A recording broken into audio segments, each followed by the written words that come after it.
All right, my friends, this is Troy Miller with Spicy Jello and F64 Live, representing IEPPV, doing our, well, it was a weekly Wednesday night program, so now it's going to be every other Wednesday, so just so you know. So this Wednesday, we're going to do this program. Next Monday, we're going to do the Hangout, then the following Wednesday of the program, and we're going to go like that for the next few months. If a Wednesday happens to fall on an image comp night, then we're just not going to do image comp. No, I'm kidding. We're going to do image comp instead of the meeting. So with me today is Chris Ramirez. He's also a member of IEPPV. He's our treasurer at IEPPV. He is a photographer and he is a good friend. Chris, thank you for joining us. Thank you so much for taking your time. Thank you. So we've got a bunch of people in the panel waiting. You guys are watching. Thank you for that. If you have any questions, please put them in the Q&A and we'll get to those as we go through. Also, I want to let you guys know that not next Wednesday, but the following Wednesday. So the next program that we're going to do is going to be Neil Adair, and he's going to be talking about portrait retouching. So we're just really going to dive in deep into portrait retouching. So Chris is going to teach us how to make money and how to keep more of it and how to file our taxes. And then Neil is going to teach us how to retouch those images so that we can sell them to make more money. So then we need to go back to Chris and get more write-offs. See what we're doing here? It's kind of cyclical, right? So Chris, tell us a little bit about who Chris Ramirez is, and I know you're an EA, so why don't you explain, your credentials for us? Besides the fact that we know you're a bit of a sci-fi geek. I don't know what that gave that away. I've been immersed in the tax world for a long time. My father was actually a tax professional for 50 years before he retired. So I spent a lot of time in his office growing up. And as a matter of fact, right out of high school, I started studying accounting with the intent of working for him.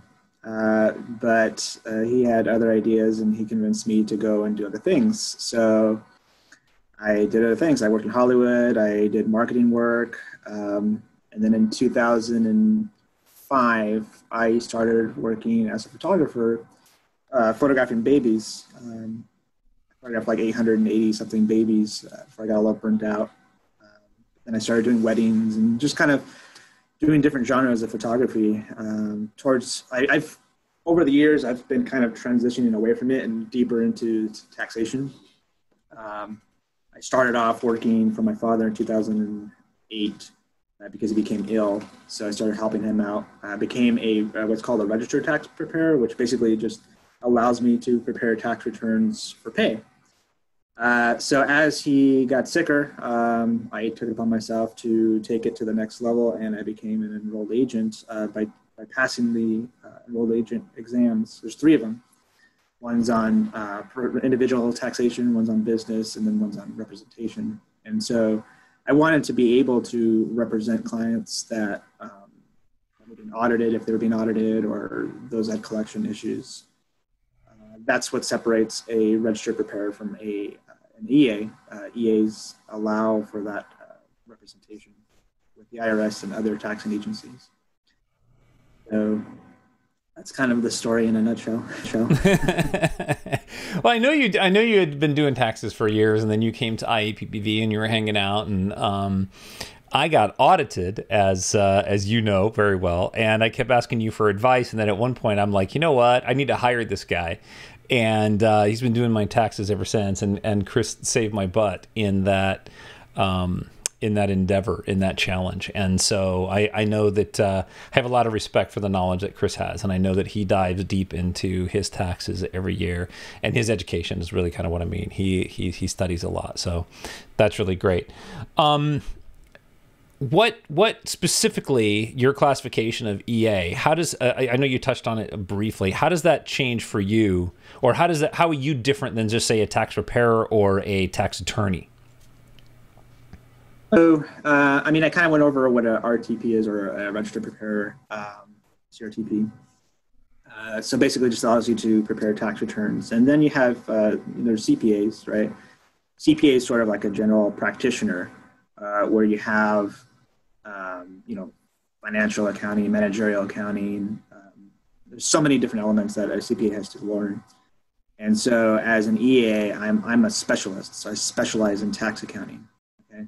So the main difference between EA and CPA, one is that they're required to have much more formal education. They also have, they don't have to focus on taxation. Like they don't have to do any kind of renewing education on taxation. So that's why you know, we specialize, because all of our education, our continuing education, has to be in taxation. We have the same practice rights as CPA. Attorneys, they have the ability to represent in court, where I can't represent in court at the moment, but I can go be an advisor. So let's kind of start at the beginning. I know that we've got a nice little outline that we can kind of hammer through. So, and then as questions come up, I'm going to let them pile up one or two, just so you guys know, if you have questions, throw them in the Q&A. Richard's already got one in there that we'll tackle here in a little bit. But so from the very beginning, I mean, you know, you buy a camera and you start to do a couple jobs. Can you use the expenses for write-offs, or do you have to have a business right away? Do you have to go set up your business, get your DBA, and all that kind of stuff? Sure. Yeah, and you know, as any accounting field, you're worried about compliance, right? So compliance is the key thing here. So there's different entities that care whether or not you're in compliance, right? So there's the IRS. All they care about really is, are you reporting your income? And are you taking advantage of your deductions that you're allowed? And so when it comes to filing your federal income tax return, you can utilize these expenses if you're generating income, okay? Prior to 2018, let's just say you were doing it as a hobby and you generated a little bit of revenue, you could expense up to the amount that you generated in income. But they got rid of that. Without a business license? That's just as an individual? Again, IRS doesn't care if you have a business license or not. The moment that you start generating revenue is what they're concerned about. So if you are generating self-employment income, right off the bat, that you're allowed to deduct your deduction. So it doesn't matter to the IRS whether or not you have a business license. It's a different entity that cares whether or not you have a business license. It's like the city, right? City cares whether or not you have a business license if you're conducting business within their city limits. Different cities have different rules, right? So some cities say, well, if you generate $20,000 or more, you need to have a business license. Some state, if you generate any revenue with the intent of having a business, then you have to have a license. So would you not say would it not be a good idea for somebody who says, look, I'm going to do this either part-time or I'm going to transition to do more and more and more, to get a business license right off the bat? Absolutely. For different reasons. Number one, if you're going to get insurance, right? For some venues, you're required to have insurance. You should have a city license for that. Also, if, let's just say, you're slowly building your photography business, right? And you're allowed to have up to 3 years of losses before the IRS is wondering whether or not you are really a business, right? So if you have a license, a city license, showing that you are, trying to conduct business, that shows what the intent is, which is to make a profit. Right, yeah. So if you have a 4th year of losses and let's just decide, hey, we're going to audit you, the fact that you have a license throughout those years indicates to them that you are trying to actually build a business. So it's useful for a lot of different reasons to have it. Would it be fair to say that if you have a business that you will at some point get audited? I mean, there's a greater chance of you being audited if you are a sole proprietor, yes. It's not a guarantee. Well, okay, so if you have your business and you haven't gotten audited, that's because I've been audited 3 times. So I've done a couple for you. Not for anything nefarious, right? But it just, I think that over time, and photographers tend to get hit pretty hard because we have very, very expensive gear, and then the rest of our time is service. So I've always wondered, and maybe it's just a rumor, that it seems like the algorithms that cause audits are like, oh, you have all these write-offs, you have all this time, and then you have really expensive gear. Like, what other industries are like that, right? So I don't know. That's just a rumor. I'm just starting rumors. Actually, there's some truth to that. And the way that it works is each tax return has what the IRS calls a DIF score.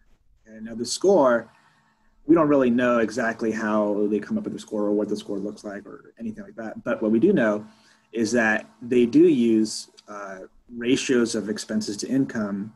And based on your industry, if it's off from the average, that could actually increase your DIF score, which would or could trigger an audit. So, since you've been bringing up your audit, one thing that I can tell you that has triggered yours is the fact that you utilize a lot of your home for business, right? And it's exclusively used, which is allowed. But that was part of the problem with the audit, and what triggered it was that you do use quite a bit of it. But we were able to prove a good chunk of it. Yeah. That was, I know because what we did is I think we wrote off too much square footage, and the math didn't add up, if I remember. And it's those type of things. So that's where having a good tax preparer or an EA or somebody to help represent you. And I can't stress that enough. Being in business for 30 years, I've gone through a couple tax guys. And you want to be able to do your taxes legally. You want to be able to keep as much money as you can in the bank, and yet you also want to keep the IRS off your back. And it's legit where you need to be able to have that balance. And correct me if I'm wrong, but you need to have that balance between, okay, this write-off, you might like to take it, but it's going to trigger an audit, or it's not going to look as good because it's too much money versus what your income was, right? So there's a balance between trying to keep as much money at home or in your bank account versus how much you want to deduct. Absolutely. But what I tell clients all the time is that if you're entitled to the deduction, take it. As long as you can substantiate all your expenses, to me, it's worth trying to keep your money. Right.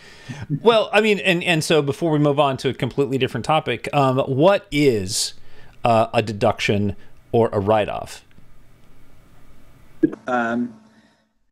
Right, because there's expenses versus deduction, right? So pretty much anything that comes out of your business is essentially an expense. But is it deductible for tax purposes?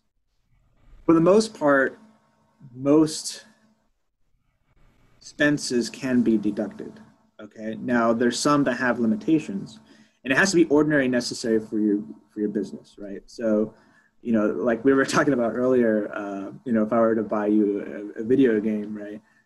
Is that ordinary and necessary for my business to give it to you as a gift since you're my client? Well, there's a limitation with it, right? So it's $25 per person per year. So technically, I could do that, but there's a limit to how much I can actually deduct. Right. So yeah, as long as it's ordinary and necessary for business, you're more than likely able to deduct it, right? So I know that there's some that, like expenses for entertainment have been thrown out completely. So you can't take a client to like a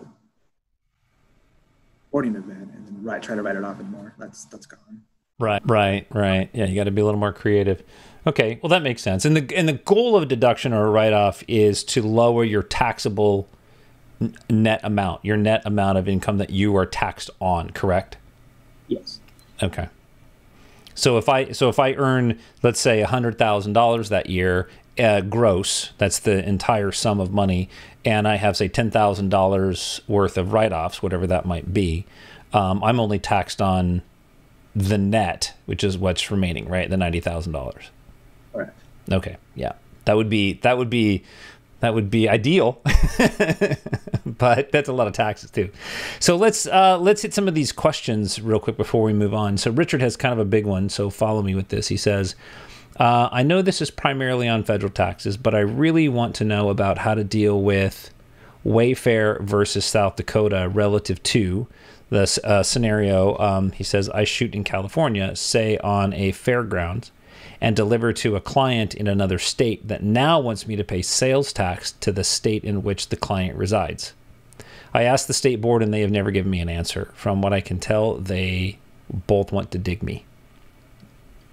So it depends on a few things here. So if you are exchanging money in a physical location, wherever you've actually exchanged money would be wherever you need to report that. Okay. Now the income would also need to be reported for the state of California if you collected in another state, but you would write it off as a deduction because you paid the tax in another state. If you were paid online, it would be wherever, or I'm sorry, if the client or customer paid online, it would be wherever they reside. If they paid online. Okay, so you'd have to pay the sales tax wherever they live, whatever state that's in. If it's paid online, yeah. But if you're exchanging money in person, it's wherever that occurred. Right. Okay. Got it. Okay. And some of these other statements in here, Richard, I don't know, they're not really phrased as a question, so it's hard for me to know what you're trying to get at. He says used to be able to walk into a store and paid for an item and had the item shipped out of state. It was covered by interstate commerce. That's not really a question, so I need those in questions. That would be helpful for Chris. Loy has a question. Nice to see you in here, Loy. She says, I am finally in the black this year. How much should I be set aside for income tax? Good question. So the answer is it depends. It comes down to how much you're going to make. Depends on, well, that, right? Because it depends on whether it's a sole proprietorship or it's another type of entity. But let's just say it's sole proprietor, right? You got to figure for whatever your net is, you're going to pay 15.3% on self-employment tax. The net. So there's that to consider. And then whatever your tax bracket is. So that depends on what your total income is, minus your deductions. So you calculate what your taxable income is, get your tax rate, and you add that with your 15.3%, and that's what you should expect to pay on your net. Hope that helps. It's taxes are a lot of what Chris just says, a lot of what ifs. I know that when I call him and say, "Hey, I'm doing this thing, can I write this off?" and it's like, "Well, that depends." So that's why you need to get a tax guy, right? Sit down and go over your numbers. So it's all based on what you're going to gross, what your write-offs are going to be, what kind of business you are. So to answer your question, at least 15.3% of the net. Yeah, at least. Right. Okay. Yeah. And what we do, and I don't know, Chris, you can modify this, but what we do is we in our business, we always look at what our total gross is, and we always set aside roughly 10 to 15% for potential taxes at the end of the year. Whether we get that or not, we always set aside that amount of money. And then if we don't need it, we don't need it. But otherwise, it's there because you got to pay. All right, so let's talk about record keeping. So you've got a lot of clients that come to you. They bring you their information. You file taxes for them. What recommendations can you offer for somebody to keep track of their taxes? And within that answer, you've got businesses like myself that's been around for a long time that has a lot of deductions. And you may have somebody else. We'll take Kira for example. That's a newer business, a smaller business. How should we keep those taxes and prepare for our tax season? I mean, if it's your intent to turn it into a business, you definitely want to have some separation between yourself and your business, just to make it easier to track the income and deductions. So if you have the flow of everything coming in and out of your bank account, that makes it easier, right? Because now you can utilize your bank statement that's used specifically for your business as a way of recording your transactions, right? So if you're using QuickBooks, that would allow you to download the transactions, and then will categorize them automatically depending on what version of QuickBooks you're using. And then all you got to do is just go in there and adjust the transactions. So that would be the easiest way to do it.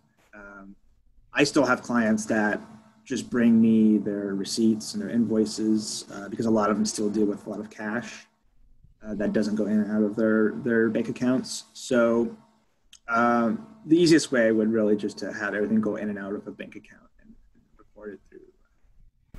Okay. I mean, on the simplest side, would like a spreadsheet with, expenses, maybe the cost of, maybe a column for cost of goods, and then maybe a column for what you spent it on, or maybe categorize it by, okay, here's gas. I bought gas today and I went to this place, or I bought, I had to do maintenance on my vehicle. This is what it cost. And then allow your tax preparer to go and look at that and tell you whether or not that's a legitimate write-off or something that you can use. I mean, that's one way of doing it. You would have to probably record each transaction, and then on another page, create tab. Yeah, another tab. The tab that aggregates everything, adds up everything together. So that way, if your tax professional is looking through all the transactions, they don't have to add up everything. It's kind of done for them. Right. Okay. And then I'm assuming that for you, it's better. Do people need to bring their taxes in with you? I mean, I'm sorry, their receipts in, or just the report, and then they have the taxes at home in the office to back that up? Or when you come in to do your taxes, do you need those? I mean, every once in a while, we'll question certain transactions and look at a line item and say, okay, this line item looks like it's a bit much compared to prior years. So we may question that, and then we'll want to look at the receipts. But typically, if a client brings us a report and it looks normal, we don't really question and go deep into it. It depends on whether or not the client wants us to do the bookkeeping for them or not. Right. It's already pre-done. We don't dig too deep. Got it. Okay. So, knowing, get a license, set up your business. That's going to help you a lot. Keeping track of your receipts. So, what types of businesses that we should be setting up, right? So, let's say that you don't have a business license yet, or you haven't set up your business. There's a lot of different things, right? There's sole proprietorships, there's corporations, there's limited liability corporations, walk us through some of that. Like how should I consider to set up my business? And I realize all these questions have a lot of variables. So definitely, I mean, I personally favor S Corp, but it doesn't really work for everybody. Mainly because there's additional costs associated with, corporations and LLCs. So most of my clients will typically start off as a sole proprietor. It is not really advantageous for tax purposes to be a sole proprietor, because you got the self-employment tax you're paying plus whatever your income tax rate is. But it's easiest to get started. You basically open up a bank account and just start conducting business in terms of tax implications. Right. So a sole proprietor would be the easiest way to go, or filing a DBA, doing business as. That's where you can start, and you can always transfer into other more complex organizations if you need to. Yeah, and filing DBA is only necessary if you're conducting business other than whatever your name is, right? So, for example, you guys, right? You're conducting business as Imagery Concepts, so you would have to file a DBA because you're doing business other than what your name is. That people get confused when they form LLCs and corporations because they feel like they still need to do a DBA. But if you're conducting business with the same name as your LLC or corporation, there's no need to file a DBA. Only if you're using a different name than the entity. Oh, okay. Yeah, because essentially then your checks can be made out to the name of that business as opposed to made out to you. Correct. Right. So for tax purposes, is it better to have a DBA or a corporation that has a different name than you, so that the checks aren't made out directly to you, that they should be made out to the business? Does that help in any way in write-offs or anything else? Necessarily. It actually has no impact on taxation. Now, going into the other entities, right? So sole proprietor, then you have an LLC. Now, LLCs can be a little confusing because they can be treated different ways. If you're a single member LLC, it's pretty much treated like it, for federal purposes, like it is a sole proprietor. Okay, that's if there's only one member. If you have multiple members of an LLC, for federal purposes, it's going to be treated as a partnership. And if you have the ability to treat it as an S corp, you do an S corp election. So really, though, for if you're not an S corp, there really isn't a tax advantage of being an LLC. Really, the reason why you would want to be an LLC is to add an extra layer of protection. Because if you are compliant for both state and for federal purposes, you can have this separation between you and your business, which allows for you to protect your personal assets, right? So if you're sued, or let's just say your business is sued, right? As long as you're compliant, they can't go after your personal assets. They can only go after the assets that belong to the business. Right. Well, that's what LLC stands for, right? Limited liability company. Corporate. Yeah. Yeah. Yep. So you're paying $800 a year to keep this LLC going, to give you an extra layer of protection. Basically. Got it. So now there's others. There's the C Corp and the S Corp.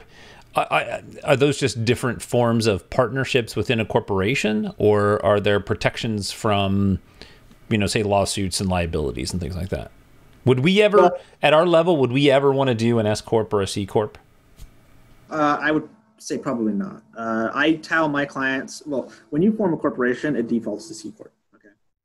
Unless you make an S Corp election. So all corporations start off as C Corps.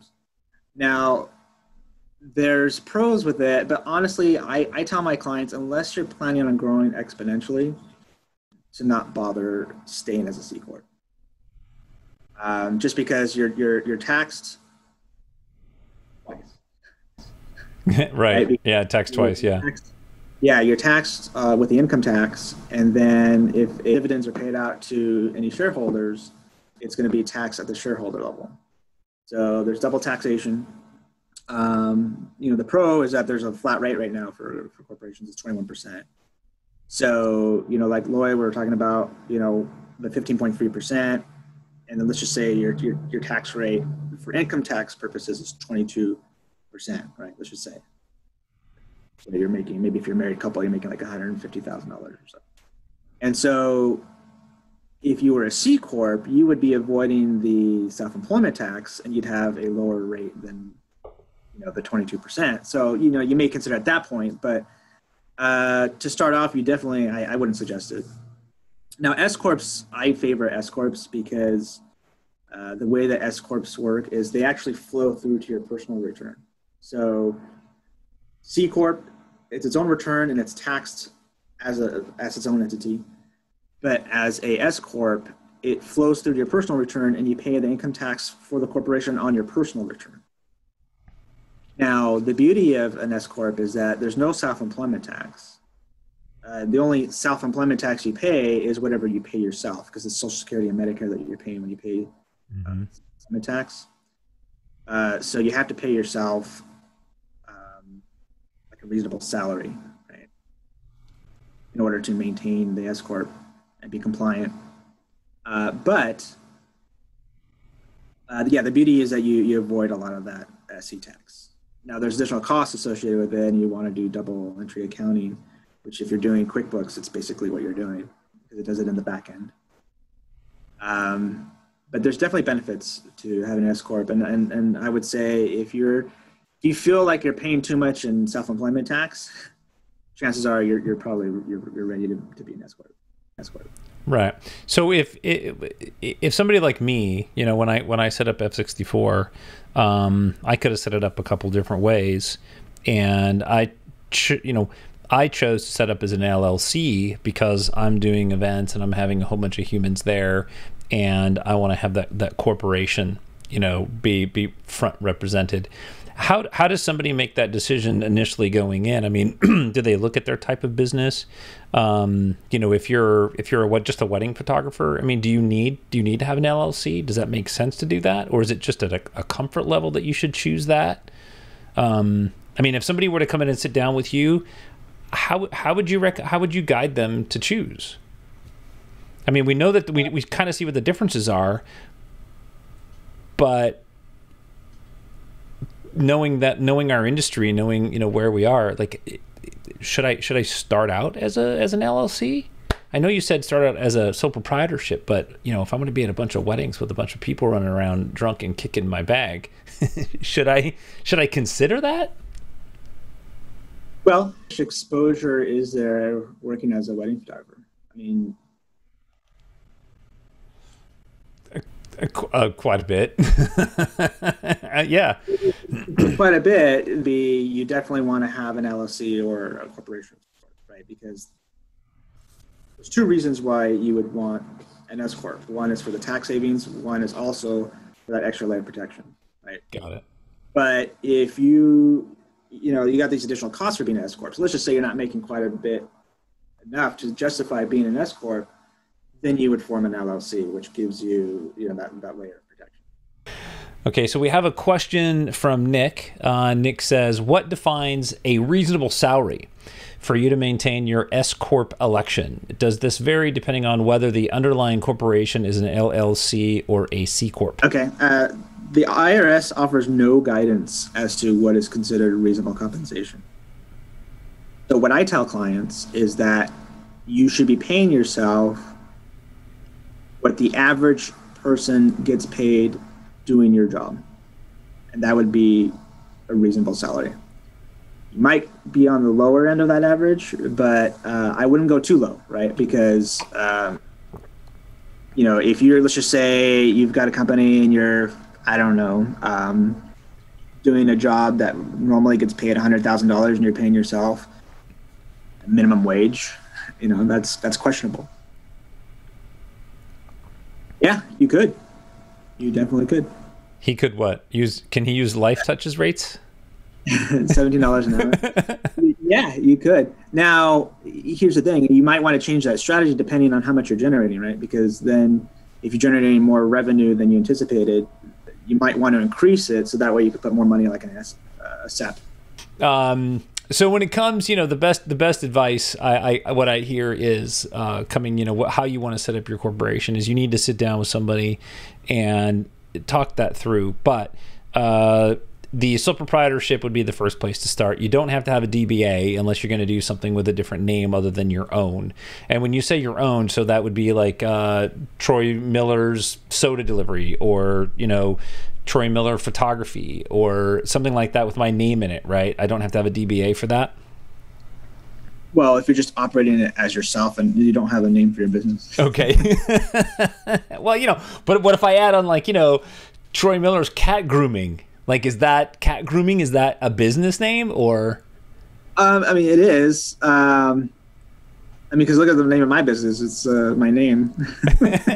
Well, these are things that when we don't have a Chris on the line and we sit and ponder as we're looking at a blank sheet of paper, it's like, I don't know. So yeah, where it really matters the most really is with the bank, because if the bank will cash checks with your with a business that has your name in it, but not necessarily, you know what I mean? Like, if the bank is okay with it, then it's not an issue. Got it. Because the DBA only really matters for the bank.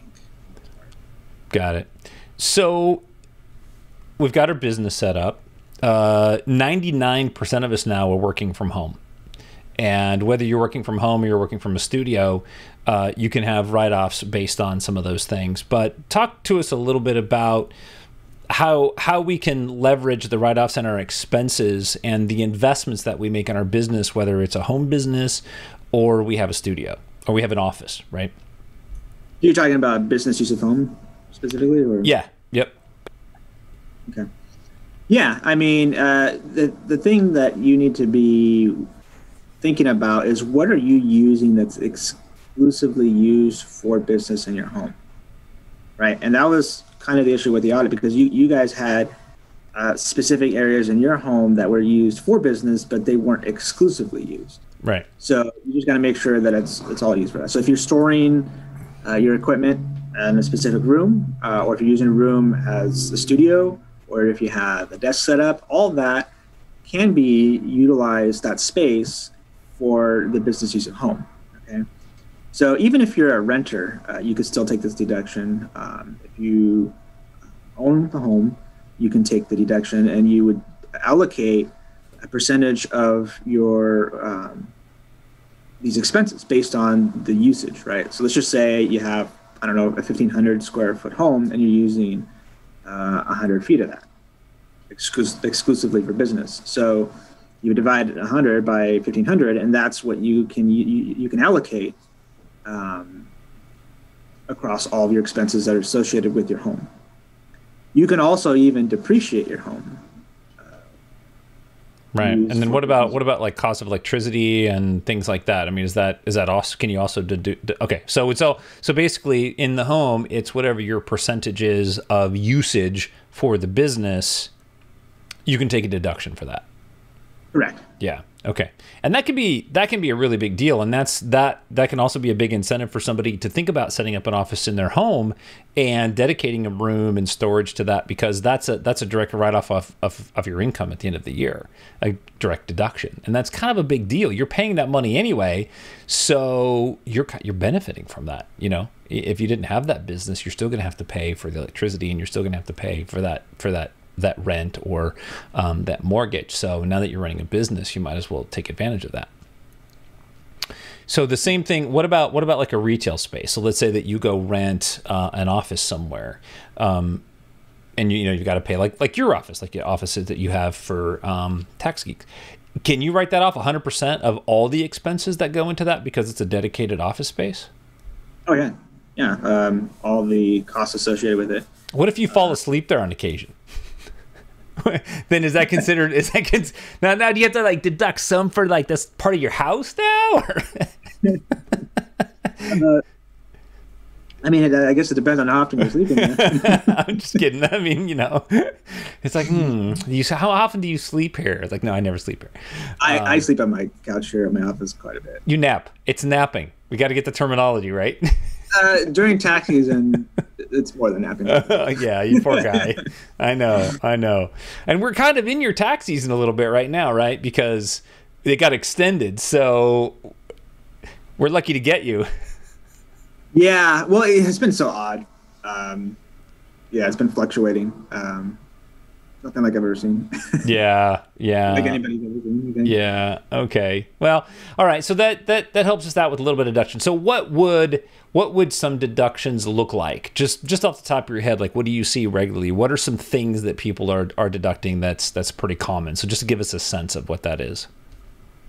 For photographers, well, I mean, you can go down the list. I mean, there's accounting expenses, which would be the cost of your software if you pay someone like me to prepare your return. Mm-hmm. Now, if you're a sole proprietor, technically you're only supposed to allocate the Schedule C and SE expenses. But anyway, the cost of doing your tax return, advertising, right? If you're doing any kind of paid advertising, whether it's you're putting out ads or you're printing out business cards or any kind of promotional material, all that can be deducted. Subscriptions, subscriptions to educational content, or like being a member of IEPPV. Being a member of IEPPV is definitely deductible. That was actually a discussion we had several years ago because we're a 501c6. Yeah. At a C3. So if you're a C6, we're actually considered a business league in the eyes of the IRS. So because of that, any expenses associated with IEPPV are all deductible on a Schedule C. Okay, wait. So my membership is deductible, but what about if I go to an educational event and I have to pay say for travel and a hotel and all of that. Can I write all that off too? Absolutely. Even so, if we have general meetings and when we had them at the old spaghetti factory, your meals can be deductible. Your travel, the back and forth, your mileage, all that can be included. Wait. Oh, no, your cat. I was going to say something more important is going on behind you, and that was your cat. But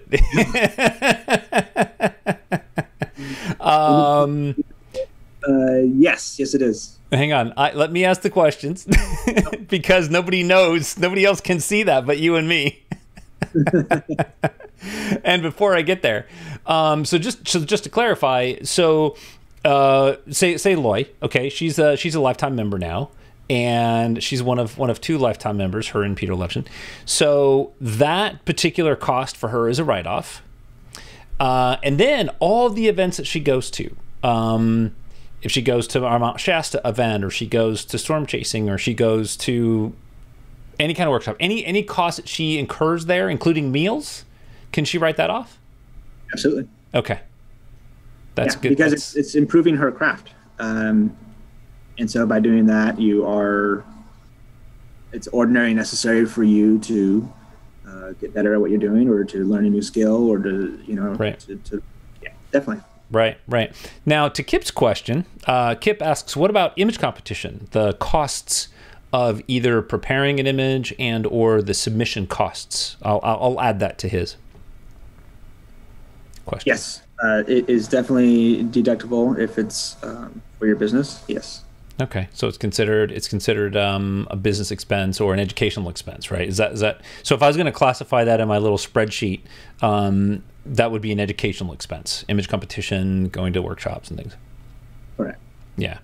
So what are some of the write-offs? And I know I'm putting you on the spot for this question. What are some write-offs and deductions that you think that people are missing out on the most? And maybe that was the big one right there, was the cost of education. But I was wondering, is there anything else that we're missing out on? Because write-offs are a big deal. Well, we've discussed one, the business use at home. That one is a big one. Also, just writing off your equipment, right?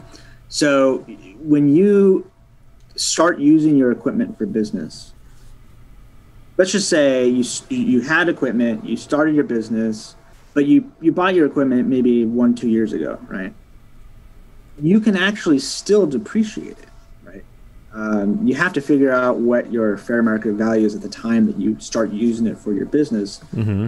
but you can still depreciate it. Now, I don't believe you can do, well, there's been some changes in the rules, because before you couldn't put in used equipment for Section 179, which allows you to write it all off at once, but they changed that. Yeah. So on the educational side, the cost of education, is that do you have to be a C3 or a C6, or can that be any organization that you would attend? Good question. Because we're a 501c6, there's more flexibility because we're, again, considered a business league. If we were a 501c3, some of those expenses can still be deductible, but they would be more like, I would say charitable contribution, but not really, because you're getting something in exchange for it. What about somebody coming to F64? Yeah, they can. They could write that off as a business expense or an educational expense? Okay. Yeah. Okay. Loy is asking, when you get audited, and is it an audit for a calendar year or multiple years? Well, they can do both, one or the other. And they can even start an audit and try to open up an additional year during an audit. Yes, they can. Yes. But they have good reason to. Sometimes we can actually keep them from doing that, depending on their reasoning for opening up another year. But yeah, they have the ability to do that. Yeah, and I know this because Chris and I are friends. But one of Chris's favorite things to do in taxes is to do what do you call it? I lost it now.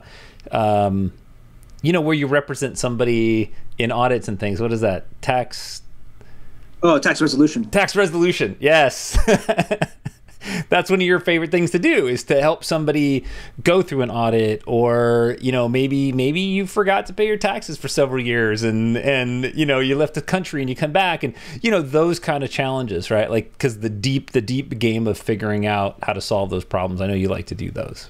I do, yeah. I've handled quite a few of them, and it is my favorite, you know, because it's really rewarding when save a client so much money, especially if it's something that the IRS had caused, you know, and it's hard as a taxpayer to figure out, well, how am I going to combat this, right? Because you don't know tax law, right? There's a lot involved in it. And they're very, it's very scary. They're very intimidating.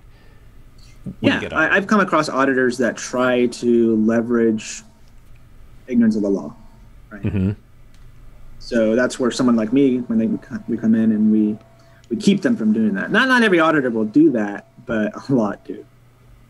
And I've actually leveraged their ignorance if they're newer.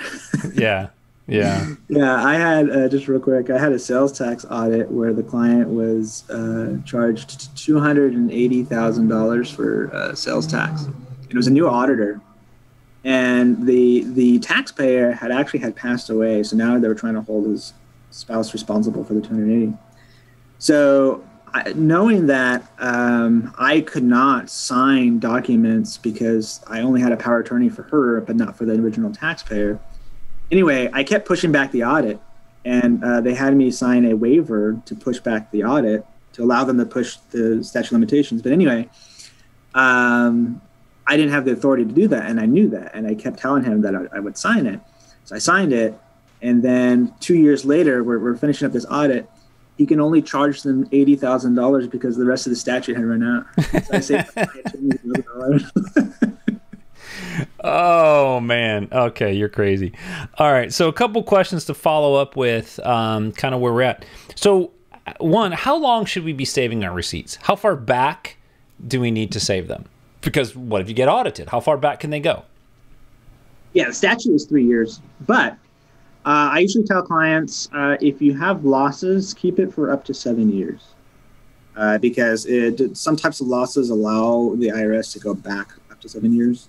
But if you don't have any losses, 4 years. 4 years is what I tell clients. Okay, so you can throw away from the 8th year past. Keep 7 current years if you have losses. Keep 4 current years if you do not.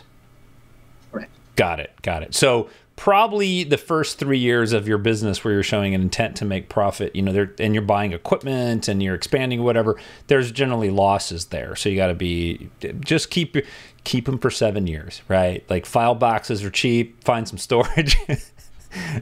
Do you need to have the actual receipts, or do you just need to have copies of them? No, definitely always keep them. Well, no, I take that back. As long as you have a copy of them, but you do definitely want to keep them, right? Because I have some clients where they say, oh, well, I have everything in QuickBooks. Why do I need the receipts for, right? Or it's coming out of my bank account, and my bank account shows what I spent. Right. But I handled an audit where a client had spent like $500 at like Target. The client buy at Target, you know? So you want a breakdown of whatever you're buying. So is definitely always keep at least a copy. It doesn't have to be the original. But okay. That's what I was going to ask, because, you know, like some receipts, like gas receipts and some of the receipts that we get from registers, they fade. They fade like in 3 months. So a scan copy of that is okay. Just something to show, to kind of itemize it's about defending your write-off, basically, or your expense. You got to be able to answer to it. Okay. So we talked about write-offs and expenses, but and deductions. But what about depreciation? You mentioned depreciation a little bit earlier. How is depreciation different from taking a deduction? Well, when you're depreciating, you actually have some flexibility, right? Because typically you have what's called straight line depreciation, where you can depreciate the equipment for the life of the equipment, right? So let's just say it's 5 years. You bought, I don't know, something for $1,000, a camera for $1,000. So if you're taking that for 5 years as an expense, you have the ability to spread it out evenly for those 5 years. So you can have a $200 for 5 years expense deduction. Now, you also have the ability to take it all at once. Now, you would keep it on your depreciation schedule because you're taking what's called a Section 179, and then that allows you to write it all off in 1 year, right? And then there's declining balance depreciation. There's what they call bonus depreciation. So you could take like half of the cost of it as an expense the first year that you purchased it, and then spread out the rest, the remaining of the life of the equipment. So this is something that to decide what the ideal way to use that write-off is to really have sort of a projection of what your cost, expense, what your gross, what your net's going to be, so that you can decide. Because if I understand it correctly, a deduction would be, so let's say I spend $10,000 on equipment this year. I can take all $10,000 this year right off the top if I need it. But if I depreciate it, I'm going to take a piece of that deduction every year over time, which might help me this year, next year, the following year, and the following year after that, right? Or until that depreciation runs out. Yeah, so there's a little bit of planning involved, right? Because it could be that you're anticipating higher income the following year, so you may want to save some of that depreciation for the next year. So right. It really just depends on where you anticipate being the next year, whether or not you want to have that deduction, or if you're going to buy more equipment the following year. So there's a little bit of planning involved in deciding, and not every piece of equipment can be subject to this Section 179 where you expense it all at once. It just depends on what it is that you're buying. So like, for example, cars, right? You could depreciate vehicles. You could take mileage, or you could depreciate and take actual expenses, or do the mileage, either or. So if you're going to depreciate your vehicle, there's some limitations. Like you can't do the Section 179. You could do the special depreciation depending on the weight limit of the vehicle. So what I'm understanding, this is one of those, there's so many variances. You could go down and you could make an appointment with somebody like yourself and sit down and say, hey, what should I be doing? I'm starting a business. I'm 2 years into my business. I'm 5 years into my business. Is that something that most tax professionals like you yourself would do for somebody to help them kind of figure out what they're going to do with these expenses, or when to expense something? Yeah, that goes more into tax planning. Okay. Right? So there's tax prep and there's tax planning. Tax prep is just preparing the return so that way you're compliant. And then there's the planning portion of it where we figure out, okay, well, what's the most advantageous way of taking this deduction, or do you even need, to depreciate over time? So there's a lot of things that go into the planning part of it. So to be really optimistic, let's say in June, during a global pandemic, you just happen to be really busy and you make a crap ton of money. Well, how do you know if you should buy equipment or not? How do you know, how can you offset that expense? Is that something that you could call your tax person, or that you could figure out yourself and say, I should buy this new camera gear this year because I'm going to write that off against, what my income is? Is that something that you would, like, you're my tax guy, would I call Chris and say, hey, Chris, I made a lot of money. Do I need write-offs? Do I need to go buy equipment? Should I go buy those new cameras this year, or should I wait till next year? Is that something that your profession does? Because I wouldn't know what to do. Yeah, absolutely. Because, and it's not even necessarily to get away from paying tax too, but also, well, it is, but specifically if you were, let's just say you had like right on the border of like the next tax bracket, right? So if you bought enough equipment where it would bring down your lower your bracket, then that would be worth it. So careful planning. Okay. Sure. Yeah. I've got a couple more questions as we go. Nick is asking a question. He says, what happens if you have a fully depreciated vehicle, or if you have fully depreciated a vehicle and then you sell it? Sell it for cash. I haven't really come across that. I know with real property, you have to do depreciation recapture, where basically you pay a lower rate on the tax that the sale of that vehicle would have generated. I know if it's your personal vehicle, you you don't even report it at all. So, well, then there's no depreciation. But yeah, there might be some depreciation recapture there because it's already been paid off. Yeah, so it's a business vehicle in an LLC. Yeah, so it'd probably be the same way, right? Yeah. Okay. So we talked about write-offs as equipment and business expenses, but what about investments? You know, IRAs, SEP IRAs, Roths, things like that. Some of those can be written off as well, right? Like a SEP IRA, is it a self-employed person's individual retirement account? Most of those accounts are actually, they're not deductions, they're called adjustments to income, which the way that works, so you have your income, and then you have your adjustments to income, and then you have your total income minus your deduction. So there's a calculation involved here, right? But your adjustments, which are whatever, if you're putting money into these retirement accounts, they're better than taking these types of deductions, right? Because there's like a ceiling you have to reach where taking those deductions is even worth it, right? It's called your standard deduction. So if you are a married couple, you have right now a $24,000 standard deduction. So all your Schedule A deductions, which is like your mortgage interest, your property tax, all that has to exceed your standard deduction to be worth it. So if you have an adjustment to income, it doesn't matter what all your itemized deductions are. You can always take these depending on your income.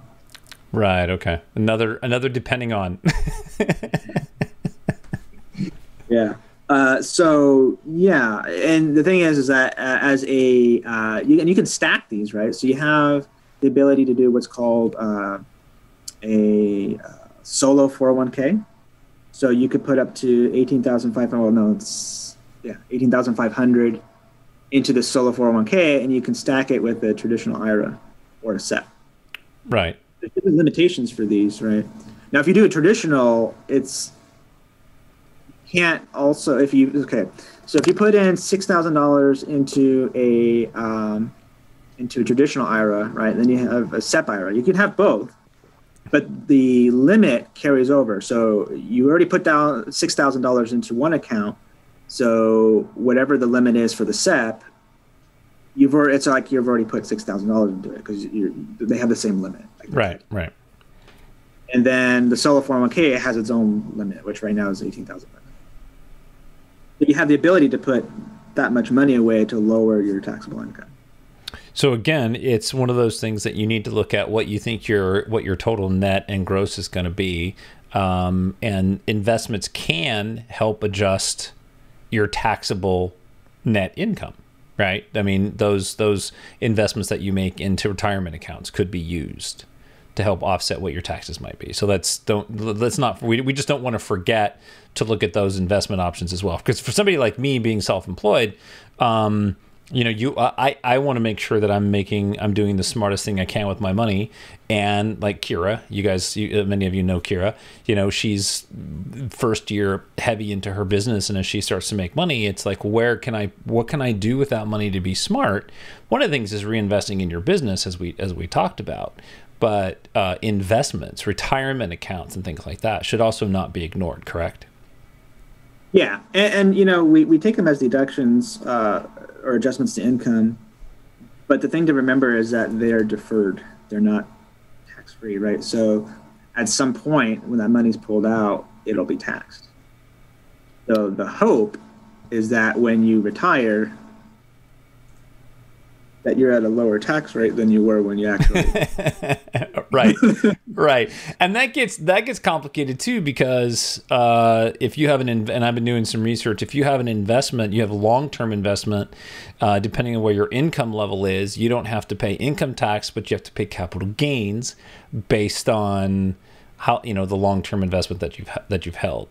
So that's where financial planning really comes into effect, having somebody sit down with you and help you kind of plan out that projection so that you have that perfect balance between your income, the taxes that you're paying, making sure that you're being, one, you're being legal and you're paying, what you're supposed to pay, but not paying any more than you have to pay.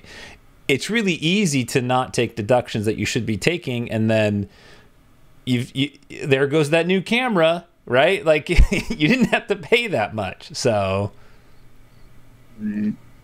yeah, and then there's balancing that along with the cash flow that you need for your living expenses too. Right. So there's a lot involved there. Right. Kip has another question. It says an index universal life IUL is not considered an IRA, correct? I still invest in my Roth and SEP. Yeah. So the IUL is life insurance. So it's not a deduction at all or an adjustment. It grows essentially tax free as long as you never close the policy. So just keep paying it, and it'll grow over time. You could borrow from it too, I believe. You're supposed to pay it back unless you take it as a death benefit. But that's good that you have the Roth. The difference between a Roth and traditional, in case you don't know, is that the traditional is to defer whatever you would pay on the income tax that you put into that. Right? So if you made $10,000, or let's just say $100,000, and you put you can't put that much. You put $6,000 into it, so you're going to save. It's like you deducted $6,000 from your income that you're going to defer to a later time. Now a Roth is different. A Roth, you put in post-tax money, right? So you've already paid tax on the money, but you put it into the Roth and it's going to grow tax-free because you've already paid the tax on it. So that's the difference between the traditional and the Roth. And the SEP, it's pretty much the same treatment as a traditional, but the limitation is based on what your income is on your business. Yeah, and if I remember correctly, Roths allow you to withdraw your original investment monies without any penalties at all, with no penalties and no taxes. So if you've invested, well, that depends. That depends on see? When you do it. Another depends. Yeah, because if you take it before retirement age, there's the 10% penalty on it. Yeah. See, I'm not that confident to say whether I trust you. You're the expert, but yeah. Very cool. Well, we're coming near the end of our hour, which is awesome. So, just to kind of wrap it up, I had just one other topic on here, just because at the time of this recording, COVID is, we're in quarantine basically, or semi-levels of that. Is there anything happening with some of the financial relief that we see in the U.S. that would affect our taxes in any way? Anything that we need to be aware of or prepare for? Yeah, there's a lot. More so if you have employees, right? Because there's credits for those that have kept employees employed throughout COVID. One minor good thing that's coming out of it that I'm aware of is that there's an adjustment to income for charitable contributions, because normally that would be an itemized deduction. So that's one good thing. Another good thing is actually right now, you can take money out of a traditional or a SEP and not pay the penalty, for one, if you take it out early. And two, you can actually spread out the income that you report over a 3-year period. So, for example, if I had a traditional IRA and I was desperately needing the money from the account, I could take out the $60,000. I'd have to pay the tax on it. Now, normally you'd report the whole $60,000 in the 2020 tax return, but with the new rules in place right now, it allows you to spread that over a 3-year period, so you can report $20,000 for 1 year, $20,000 for next year, and then $20,000 for the 3rd year. So less impact per year. Yeah. Right. And then there's no penalty. Very cool. We got 2 more questions coming in. So, yeah, guys, if you guys have any questions, now's the time to throw them in here, because Chris is going to turn into a pumpkin soon. No, he's not. He's here for you. So Nick is asking, so there's no capital gains tax liability on a Roth? Correct. Okay. I know that the Roths are weird. I had to look it up, and you and I talked about it.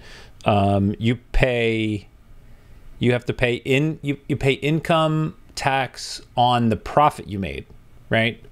Or is it capital gains on the profit you made, but not, I don't know, it's confusing. Well, the Roth is supposed to be growing tax-free, so you've already paid tax on it. Oh, okay. Okay, that's what it is. Okay, perfect. So everybody should have a Roth. And then Kip is asking, he says, thank you, Chris. 3 very bold exclamation points. And we know Kip, so we know what voice that's in.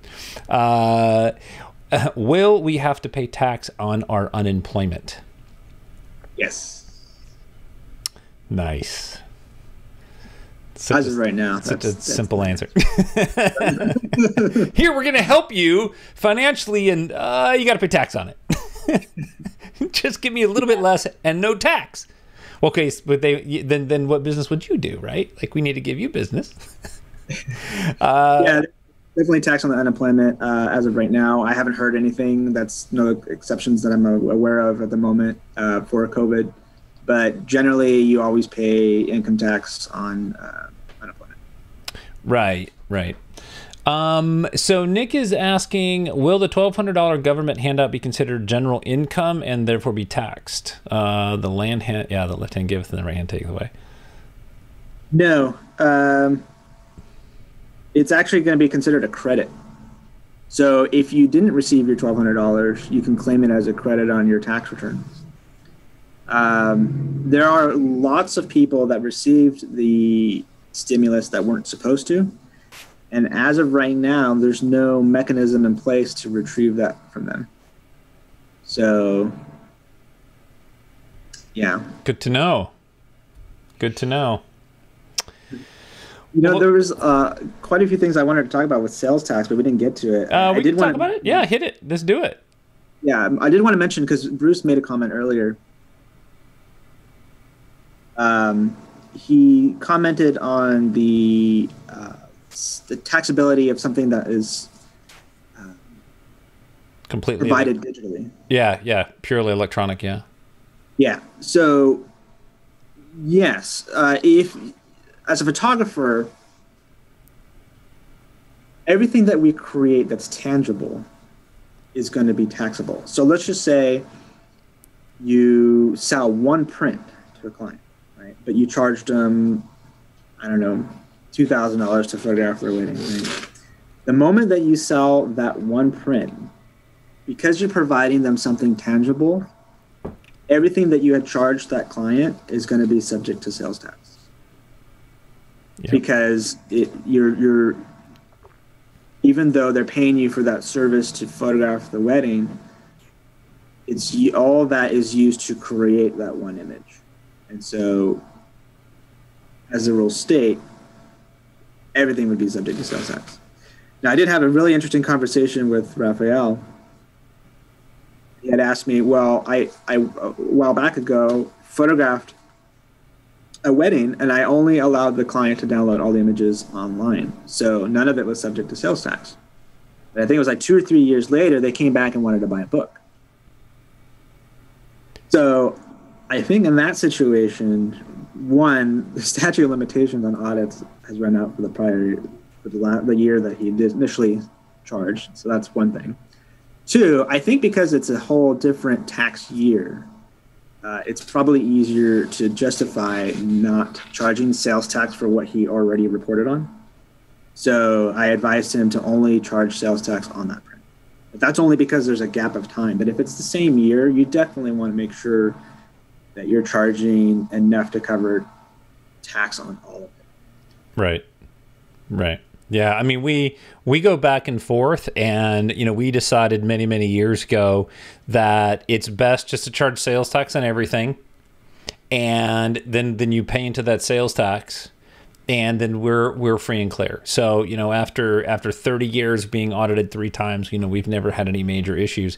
It's kind of a bummer to be a tax collector, unless you have a complete model, and maybe you can shine some light on this, unless you've decided that your entire business model is going to be digital delivery only, right? Let's say you should do a sports team and you give them a link and they download, whoosh, you're out. Yeah, and it's really important that photographers know that it's complete digital delivery, right? So if you give somebody a drive that they get to keep, you've now provided them something tangible. I was going to ask you that. Yeah. So it's literal, like it's completely digital, right? So it has to be, which is easy to do now. I mean, it wasn't always easy, but it's really easy to do now. It's easy to go do a shoot and say, you know, oh wait, what if I give them a business card with a link on it to download their files? I think that one's a little easier to argue. You better text it to them and keep it all digital. Because even though like you've given them something tangible, it's not the images aren't on there. Yeah. Well, you know, it's all about splitting hairs, right? It's all about splitting hairs. So, all right, good sir. Were there any other topics that you wanted to hit on before we wrap this up? I think I touched on all the ones I wanted to talk about. Okay. Yeah. If anybody wants to get a hold of you, how would they do that? Well, they'd have to wait till July 16th. Give yourself a couple extra days, but it's yeah. So go ahead and give us your email address and your website, which will be in the show notes anyway. But you can send an email to info@yourtaxgeeks.com.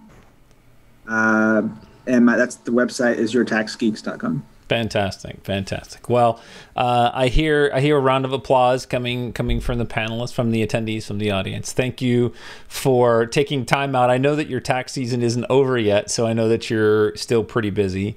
And I only asked you to do this like a week and a half ago, so you came through very quickly for us, and I appreciate you doing that. And also, you know, thank you for your work that you do for IEPPV. I know that that's a lot of work. So fantastic. So guys, remember, not this week, not this coming Wednesday, but the following Wednesday, which I think is the 22nd. I don't have the date up, but check IEPPV.com. I'm going to have Neil Adair on, and we're going to talk about how to retouch portraits. So you can make money, and then you got to go figure out how to do your tax write-offs and all that kind of stuff. So that's where Chris comes in, right? So that's it. That's a wrap, guys. Thank you so much. Oh, yeah. And next Wednesday is Image Comp. Image Comp is open right now, so make sure that you get those images submitted. Make sure you read the rules, get your images in there, and see how that goes. And I'm not going to spill the beans, but IEPPV has some pretty amazing news about the 2021 year. So stand by for that. You'll be seeing some stuff on the website and a video coming from me as soon as that. So the board's been working hard at putting some really killer stuff together for you guys. So thank you. I appreciate everybody for being here. It's been awesome. Thank you, Chris. Good night. Yep.